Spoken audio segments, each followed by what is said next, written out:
ஓம் சதாசிவசமாரம்பாம் சங்கராச்சார்யமத்யமாம் அஸ்மதாச்சார்யபர்யந்தாம் வந்தே குருபரம்பராம். ஓம் நாராயணம் நமஸ்கிருத்ய நரம் சைவ நரோத்தமம் தேவீம் சரஸ்வதிம் வியாசம் ததோ ஜயமுதீரயேத். ஹரி ஓம்.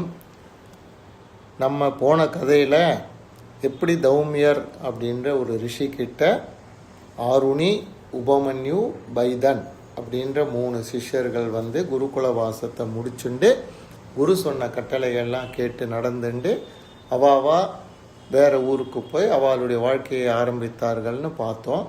அதில் 3ஆவதாக இருந்த சிஷ்யனான பைதன் தௌமியர்கிட்ட ரொம்ப நாளாக கஷ்டப்பட்டு நிறைய அவருக்கு ஆசிரமத்துக்கு வேலையெல்லாம் பண்ணி அவருடைய குருகுல வாசத்தை முடிச்சுண்டு சர்வக்கியனா மாறி கிரகஸ்தாசிரமம் என்ற ஆசிரமத்தில் இருந்துட்டு அவரும் நிறைய சிஷ்யர்களை கூப்பிட்டு அவளுக்கு பாடம் சொல்லி கொடுத்துருந்தார் அப்படின்ற வரைக்கும் நம்ம போன வாரத்தில் பார்த்தோம். இப்போ இந்த பைதருக்கு 3 சிஷ்யர்கள் வரா. அந்த 3 சிஷ்யர்கள் என்ன பண்ணுறா அப்படின்னா அவர்கிட்ட வேலை செஞ்சுட்டுருக்கா. ஆனால் இந்த பைதர் அவருடைய குரு தௌமியர் மாதிரி இல்லை. இவர் தௌமியர்கிட்ட ரொம்ப கஷ்டப்பட்டு குருகுல வாசம் பண்ணி ஞானம் பெற்றதுனால இவர் என்ன பண்ணுறாருன்னா தன்னுடைய சிஷ்யர்கள்கிட்ட எந்த விதமான வேலையும் சொல்கிறதில்ல, அவளை எதுவும் கேட்கறதில்ல. அவள் அந்த ஆசிரமத்தில் தங்கிண்டு அவள் பாடம் கற்றுண்டு வேலை செய்யட்டும் அப்படின்னு அவள் இஷ்டப்பிரகாரம் விட்டுடுறார். அப்படி இருக்கும்போது அவர்கிட்ட ஜனமேஜயன் என்ற சத்திரியனும் பௌஷ்யன் என்ற இன்னொரு சத்திரியனும் குருகுல வாசத்துக்கு வரா. அவள் 2 பேரும் இந்த பைதர்கிட்ட தங்கி இருந்து எல்லா விதமான வித்தைகளையும் கற்றுண்டு திருப்பி அவள் கிளம்பி போயிடுறான். அப்படி போகும்போது இந்த பைதர் என்ன பண்ணுறார், ஒரு நாள் அவர்கிட்ட இருக்கக்கூடிய சீடரான உதங்கர் அப்படின்ற ஒரு சீடன்கிட்ட நான் கொஞ்ச நாளைக்கு வெளியில் போய் ஒரு வேலை செய்ய வேண்டியிருக்கு, அது வரைக்கும் நீ இந்த ஆசிரமத்தை நல்லபடியாக பார்த்துக்கோ அப்படின்னு சொல்லிட்டு அவர் கிளம்பி போயிடுறார். குரு சொன்ன வார்த்தையை தட்டாத உதங்கர் என்ன பண்ணுறார், அவருடைய ஆசிரமத்தில் தங்கியிருந்து அங்கே இருக்கிற எல்லாருக்கும் அவளுக்கு என்ன வேணுமோ அதெல்லாம் செஞ்சுட்டு எந்த குறையும் வராமல் பார்த்துட்டுருக்கார். அப்படி இருக்கும்போது கொஞ்ச நாள் கழித்து பைதன் குரு திரும்பி வரார். உதங்கர் நல்லபடியாக ஆசிரமத்தை பார்த்துட்டார்னு தெரிஞ்சின்ற உடனே ரொம்ப சந்தோஷமாகி உனக்கு நான் என்ன பண்ணணும் நீ சொல்லு, நான் அதனால் உன்னுடைய குருகுல வாசம் இதோடு முடிஞ்சிருத்து அப்படின்னு சொல்கிறார். அதுக்கு இந்த உதங்கர் என்ன பண்ணுறார், ஒரு நல்ல வார்த்தை ஒன்று சொல்கிறார். அதாவது எந்த ஒரு குரு ஆச்சாரிய தர்மத்தை விடாமல் அந்த சிஷ்யனுக்கு பாடம் சொல்லி கொடுத்துட்டு இருக்கும்போது இந்த சிஷ்யன் சிஷ்ய தர்மத்தை விட்டு விடாமல் அவனும் அவனுடைய தர்மத்தை கரெக்டாக பண்ணணும். அப்படி பண்ணலன்னா அதை பண்ணாதவாளுக்கு பாபம் வரும். அதனால் நீங்கள் எனக்கு நிறைய குருகுல வாசத்தில் பாடம்லாம் சொல்லி கொடுத்துருக்கேன். அதே மாதிரி விஷயங்கள்லாம் நான் தெரிஞ்சுட்டு இருக்கேன். நான் உங்ககிட்டேருந்து விடைபெறத்துக்கு முன்னாடி உங்களுக்கு ஏதாவது குரு தட்சிணை கொடுக்கணும்னு ஆசைப்படுறேன் அப்படின்னு உதங்கர் கேட்குறார். உடனே இந்த குரு சொல்கிறார், நீ அது மாதிரி குரு தட்சிணை கொடுக்க வேண்டிய அவசியமே இல்லை, நீ வேணா இன்னும் கொஞ்ச நாள் இந்த ஆசிரமத்திலே இரு என் கூட அப்படின்னு சொல்லிடுறார். திருப்பி கொஞ்ச நாள் கழித்து இந்த உதங்கர் என்ன பண்ணுறார், இந்த பைதர்கிட்ட போய் நான் உங்களுக்கு ஏதாவது தட்சிணை கொடுக்கணும்னு சொல்கிறேன் அப்படின்னு சொன்னவொடனே இவர் என்ன சொல்கிறார், எனக்கு எந்த தட்சிணையும் வேண்டாம், நீ வேணா உள்ள குரு மாதா இருக்கா, அதாவது பைதனுடைய மனைவி, அவகிட்ட போய் உங்களுக்கு என்ன வேணும் அப்படின்னு நீ கேட்டு அவளுக்கு வேண்டியதை நீ பண்ணி கொடுத்தாலே நீ குரு தட்சிணை கொடுத்தா மாதிரி ஆச்சு, உனக்கு நல்ல நலமும் கிடைக்கும் அப்படின்னு சொன்னவொடனே இவர் நேராக குரு தட்சிணையாக கொடுக்கறதுக்கோசரம் குரு மாதா கிட்ட போகிறார். அவர்கிட்ட போய் இந்த மாதிரி குருநாதர் உங்களை பார்க்க சொன்னார், நான் குரு தட்சிணையாக ஏதாவது செய்யணும்னு நினைக்கிறேன், உங்களுக்கு என்ன வேணும் அப்படின்னோடனே அந்த குரு மாதா என்ன சொல்கிறா, நீ நல்ல சமயத்தில் தான் வந்திருக்க, எனக்கு இந்த பௌஷ்யன்ற ஒரு ராஜா இருக்கான், அந்த ராஜாவோட மனைவி கிட்ட 2 குண்டலங்கள் இருக்குது, அதை நீ எனக்கு வாங்கிட்டு வரணும். ஏன்னா இன்னிலேருந்து 4ஆவது நாள் இங்கே ஒரு விரதம் நடந்து முடிய போகிறது. அந்த விரதத்தில் நான் இந்த குண்டலங்களை போட்டுண்டு எல்லாருக்கும் அன்னம் பரிமாறணும்னு நினைக்கிறேன். அதனால் நீ அந்த குண்டலங்களை கொண்டு வந்தால் அதுதான் வந்து நீ கொடுக்கக்கூடிய குரு தட்சிணை. நீ அப்படி கொண்டு வந்தால்தான் இந்த குருவாசத்தில் நீ பெற்ற எல்லா ஞானத்துடைய பலனை அடைவ, இல்லைனா உனக்கு அந்த ஞான பலன் கிடைக்காது அப்படின்னோடனே உதங்கர் என்ன பண்ணுறார், நான் கிளம்புறேன்னு சொல்லிட்டு கடன்னு போயிட்டே இருக்கார். அப்படி அவர் அந்த பௌஷ்யனுடைய ராஜ்யத்துக்கு போயிட்டு இருக்கும்போது வழியில் என்ன பண்ணுறாருன்னா ஒரு பெரிய ரிஷபத்தை பார்க்குறார். இந்த ரிஷபத்து மேலே வந்து ஒரு பூதாகாரமான ஒரு புருஷனை உட்காண்டிருக்கான். அவன் என்ன பண்ணுறான், இந்த உதங்கரை பார்த்து, ஏ உதங்கா இங்கே வா, இந்த ரிஷபத்தினுடைய கோமயத்தை வந்து நீ பட்சணம் செய் அப்படின்னா என்னென்னா இந்த கோமியத்தை வந்து சாப்பிடு அப்படின்னு சொல்கிறான். சொன்ன உடனே உதங்கர் என்ன பண்ணுறார், அவருக்கு இஷ்டம் இல்லை எனக்கு வேண்டாம் அப்படின்றார். இல்லை நீ அப்படி சொல்லக்கூடாது, உன்னுடைய குருவான பைதருக்கும் முன்னாடி இதே கோமியத்தை நான் வந்து கொடுத்துருக்கேன், அவரும் அதை சாப்பிட்ருக்கார், அதனால் நீ சாப்பிடு அப்படின்ன உடனே இந்த உதங்கர் என்ன பண்ணுற, நம்ம குருவே இதை சாப்பிட்ருக்காருன்னு சொல்லிட்டு அந்த மனிதன் சொன்ன பிரகாரமே அந்த ரிஷபத்துடைய மூத்திரத்தையும் கோமியத்தையும் சாப்பிட்றார்.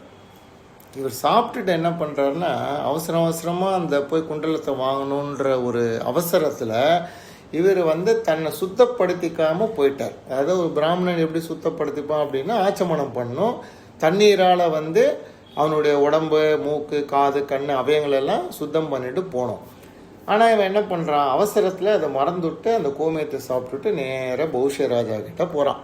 பௌஷ்யர் வந்து ஆல்ரெடி உதங்கரை வந்து இந்த பைதன் ஆசிரமத்தில் பார்த்துருக்காரு இல்லையா, அவர் உடனே இவரை பார்த்துட்டு வாங்கோ ரொம்ப நாளாச்சு உங்களை பார்த்து எப்படி இருக்குன்னு சொல்லி அவர் ஆசுவாசப்படுத்தி அவருக்கெல்லாம் நமஸ்காரங்கள்லாம் பண்ணி அவர்கிட்ட வந்து ஆசீர்வாதம் வாங்கிட்டு உங்களுக்கு என்ன வேணும் அப்படின்ன உடனே இவர் சொல்ல, நான் உங்ககிட்ட ஒரு விண்ணப்பம் கேட்டு வந்திருக்கேன், அதோட என்னுடைய குருநாதருக்கு வந்து ஒரு காணிக்கை கொடுக்கணும், அதை நான் குரு மாதா கிட்ட போய் கேட்டும்போது உன்னுடைய மனைவி கிட்ட இருக்கிற 2 குண்டலங்கள், அதாவது இந்த ராஜா இருக்கான் இல்லையா, அந்த பௌஷ்யன்ற ராஜாவோட மனைவி காதில் போட்டுன்னு இருக்கிற 2 குண்டலங்களை வாங்கிட்டு வர சொல்லியிருக்கா, அதுக்கோசரம் தான் வந்தேன் அப்படின்னு வந்து அந்த பௌஷ்யன்ற ராஜா என்ன சொல்கிறான், ஒரு ப்ராப்ளமும் கிடையாது, நீங்கள் அந்தப்புறம் போங்க, என்னுடைய மனைவி அங்கே உட்காந்துருப்பா, அவகிட்ட நீங்கள் இந்த குண்டலங்களை வாங்கிட்டு போகலாம் அப்படின்னு சொன்னவொடனே இவர் நேராக அந்தப்புறம் போகிறார்.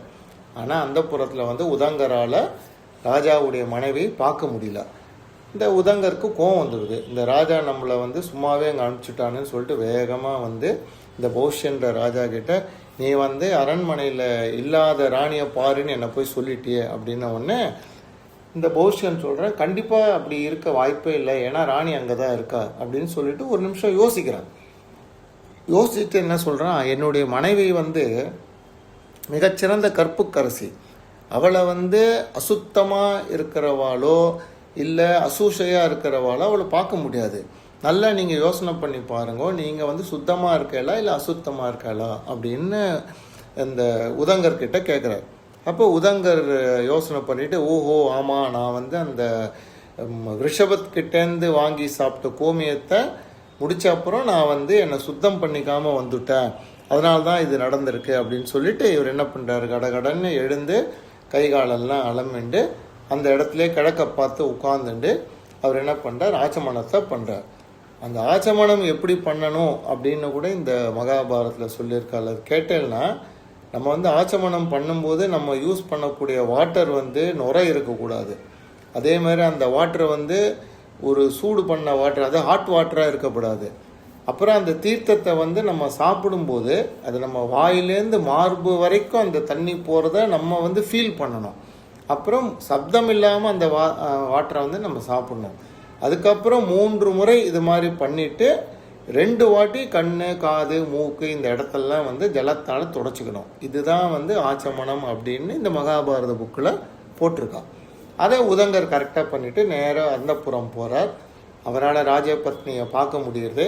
இவரை பார்த்தோடனே ராஜபத்னியை வந்து எழுந்து இவர் காலில் வந்து நமஸ்காரம் பண்ணிட்டு, உங்களுக்கு என்ன வேணும்ன உடனே இந்த 2 குண்டலங்களையும் எனக்கு நீங்கள் கொடுத்தேன்னா நான் குரு மாதாவுக்கு கொடுப்பேன் அப்படின்னோடனே இந்த ராஜபத்னி என்ன பண்ணுற, ரொம்ப சந்தோஷம், கொடுக்கறத பற்றி எனக்கு ஒரு விதமான இல்லை, ஏன்னா தர்மத்தை கொடுக்கும்போது அதை வாங்குறவாளுக்கும் அந்த தானத்தை பெறக்கூடிய தகுதி இருக்கணும், அதுக்கு தகுதியானவர் தான் நீங்கள், நான் தரேன். ஆனால் ஒரே ஒரு விஷயம் ஞாபகம் வச்சுங்கோ, இந்த குண்டலங்களை வந்து தட்சகன்ற ஒரு பெரிய நாகம் வந்து ரொம்ப நாளாக விரும்பின்னு இருக்கான், அதனால் அவனால் இதை எடுத்துன்னு போகாதபடி நீங்கள் பார்த்துக்கணும்னு சொல்லிட்டு குண்டலங்களை கொடுத்துட்றார். உடனே உதங்கர் வந்து குண்டலங்களை வாங்கிட்டு திருப்பி பௌஷன் கிட்ட வந்து நான் ஊருக்கு கிளம்புறேன்னு சொல்லும்போது அந்த பௌஷன் என்ன சொல்கிறான், உங்களை மாதிரி ஒரு சாத்வீகமான பிராமணாவை பார்க்கறது ரொம்ப அபூர்வம், நீங்கள் வந்திருக்கல், அதனால் நான் வந்து ஸ்ராத்தம் பண்ணி உங்களுக்கு அன்னம் போடலான் இருக்கேன், தயவு செஞ்சு ஏற்றுக்கணும்னு உடனே உதங்கர் என்ன சொல்கிறார், ஒரு பிரச்சனை இல்லை, ஆனால் கொஞ்சம் சீக்கிரமாக பண்ணு அப்படின்ன உடனே கடன் இவன் என்ன பண்ணுறான், அந்த பௌஷன் ஸ்ராத்தத்துக்கு ரெடி பண்ணி அன்னம் பரிமாறத்துக்கு ஏற்பாடு பண்ணுறான். அன்னம் போட்டு பரிமாறின உடனே உதங்கர் பார்க்குறாரு, அந்த சாத்தில் வந்து ஒரு முடி இருக்குது, அதோடு இல்லாமல் அந்த சாதம் வந்து ஜில்லுன்னு இருக்குது. இதை பார்த்த உடனே உதங்கர் என்ன சொல்கிறார், நீ வந்து அன்னதானம் பண்ணும்போது 2 முக்கியமான விஷயங்கள், அது வந்து சுத்தமாக இருக்கணும், அதே மாதிரி வந்து சூடாக இருக்கணும். இது 2த்தையும் நீ பண்ணாமல் இந்த மாதிரி ஒரு அன்னத்தை எனக்கு நீ போட்டதுனால உனக்கு வந்து கண் தெரியாமல் போக கடவுது அப்படின்னு சாபம் கொடுத்துறார். இவர் உடனே என்ன பண்ணுறாரு, இந்த அன்னத்தை வந்து நான் கரெக்டாக தானே போட்டிருப்பேன் அப்படின்னு சொல்லிட்டு போய் அன்னத்தை செக் பண்ணுறாரு. ஆனால் அந்த அன்னத்தில் வந்து முடி இருக்குது, அது வந்து ஜில்லுன்னு இருக்குது. உடனே இவர் என்ன பண்ணுறாரு, இதை வந்து தெரியாமல் நடந்துட்டு என்னை மன்னிச்சுங்கோ அப்படின்ன உடனே உதங்கர் சொல்கிறார், இல்லை சாபம் கொடுத்தது தான், ஆனால் கொஞ்ச நாளைக்கு அப்புறம் உனக்கு பார்வை வந்துடும் அப்படின்னு உடனே இந்த ராஜா சொல்கிறான், நீங்கள் வந்து ஒரு பிராமணர், உங்களுக்கு வந்து பொறுமை ரொம்ப அவசியம். இந்த சாதத்தை வந்து உங்களுக்கு பரிமாறினது என்னுடைய தாசி, அவள் வந்து தலையை விரித்து போட்டுண்டு முடி போடாமல் சாதத்தை பரிமாறினதுனால அதில் முடி விழுந்திருக்கு. அந்த அன்னமும் இந்த மாதிரி சூடாக இல்லாமல் போனது என்னுடைய தவறு கிடையாது. இதுக்கோசரம் நீங்கள் எனக்கு சாபம் கொடுத்ததுனால நீங்கள் பிராமண தர்மத்தை மீறிட்டு. ஆக்சுவலாக சத்திரியனுக்கு வந்து எப்படின்னா, மனசு வந்து ரொம்ப கொடூரமாக இருக்கும், ஆனால் வாயில் வந்து வெண்ணெய் போல் பேசணும். அதே பிராமணருக்கு வந்து வாய் வந்து கத்தி போல் கூர்மையாக இருக்கும், மனசு வந்து வெண்ணெய் போல் சாஃப்டாக இருக்கணும். நீங்கள் அதை தவறி எனக்கு சாபம் கொடுத்ததுனால நான் உங்களுக்கு பிரதி சாபம் கொடுக்குறேன், உங்களுக்கு வந்து சந்ததியே இல்லாமல் போகட்டும் அப்படின்னு ஒரு சாபம் கொடுக்குறார். உடனே உதங்கர் என்ன பண்ணுறார், நீ கொடுத்த சாபம் வந்து என்னை பாதிக்காது, ஏன்னா நான் வந்து பிராமணன், முதல்ல நீ தான் வந்து என்னை சாப்பிடுன்னு சொன்ன, அதுக்கப்புறம் வந்து நீ இந்த மாதிரி முடிவுள்ள அன்னத்தையும் ஆறி போன அன்னத்தையும் எனக்கு போட்டுட்ட, இது 2ம் நீ பண்ணதுனால இந்த சாபம் வந்து நான் கொடுத்தது பலிக்கும், நீ கொடுத்தது பலிக்காது அப்படின்னு சொல்லிட்டு அந்த குண்டங்களை எடுத்துட்டு வேகமாக கிளம்புறார். இவருக்கோ டைம் ஆகிடுத்து. குருமாதா வந்து இந்த பூஜை முடிஞ்சு அன்னம் பரிமாறத்துக்கு 4வது நாள் ரெடி ஆகிடுவான். இவர் இப்படி போயிட்டே இருக்கும்போது வழியில் வந்து ஒரு சன்னியாசியை பார்க்குறார். அவர் ரொம்ப கருப்பாக வேற இருக்கான், அவங்ககிட்ட வந்து மேலே வஸ்திரமே இல்லை. அந்த சன்னியாசி என்ன பண்ணுறான், ஒரு வாட்டி தெரிகிறான், ஒரு வாட்டி தெரியாமல் இருக்கான். ஆனால் இவரை கூட ஃபாலோ பண்ணிகிட்டே வரான். இவர் என்ன பண்ணுறார், வழியில் போனவர் சாயந்தர வேலை வந்தவுடனே அவருடைய கர்மாக்களை பண்ணுறதுக்கோசரம் குண்டலங்களை பூமியில் வச்சுட்டு பக்கத்தில் இருக்கிற ஜலத்தில் போய் அவருடைய கர்மாக்களை பண்ணுறார். அந்த சமயத்தில் அந்த சன்னியாசி என்ன பண்ணுறான், இந்த குண்டங்களை தூக்கிட்டு வேகமாக ஓடுறான். இவர் என்ன பண்ணுறார், கர்மாவை விட்டுட்டு வர முடியாது, இவர் கடன் கர்மாக்களை எல்லாம் பண்ணிட்டு, இவர் தான் நல்ல சக்தி வாய்ந்த தபஸ்வி இல்லையா, அவனை வேகமாக துரத்தின்னு ஓடுறார். கடைசியில் போய் அந்த சன்னியாசியை பிடிச்சுடுறார். இவர் கையால் பிடிச்ச உடனே அந்த சன்னியாசி என்ன பண்ணுறான், தன்னுடைய உருவத்திலேருந்து மாறி தட்சகன்ற பாம்பாக தெரிகிறான். அந்த தட்சகன் என்ன பண்ணுறான், உடனே வேகமாக ஓடி ஒரு மரத்தோட பொந்து இருக்குது, அந்த பொந்துக்குள்ளே பூந்து நேராக நாகலோகத்துக்கு போய் அவனுடைய மாளிகையில் ஒளிஞ்சுன்றான். இப்போ உதங்கர் என்ன பண்ணுறார், இந்த மரத்துக்கு கீழே இருக்கிற பொந்தை வந்து உடைக்கிறதுக்கு ஒரு கம்பால் தட்டுறார், அவரால் முடியல. அப்போ இந்திரன் என்ன பண்ணுறான், இந்த ரிஷிக்கு நம்ம ஹெல்ப் பண்ணோம் அப்படின்னு சொல்லிட்டு அவன் கையில் இருக்கிற வஜ்ராயுதத்தை கூப்பிட்டு, நீ போய் இந்த உதங்கருக்கு ஹெல்ப் பண்ணி அந்த வலையை உட அப்படின்ன உடனே அந்த வஜ்ராயுதம் என்ன பண்ணுறது, இவருடைய கம்பில் வந்து உட்காந்துண்டு அந்த மரத்துக்கு கீழே இருக்கிற வலையை அடித்த உடனே பிளந்துக்கிறது.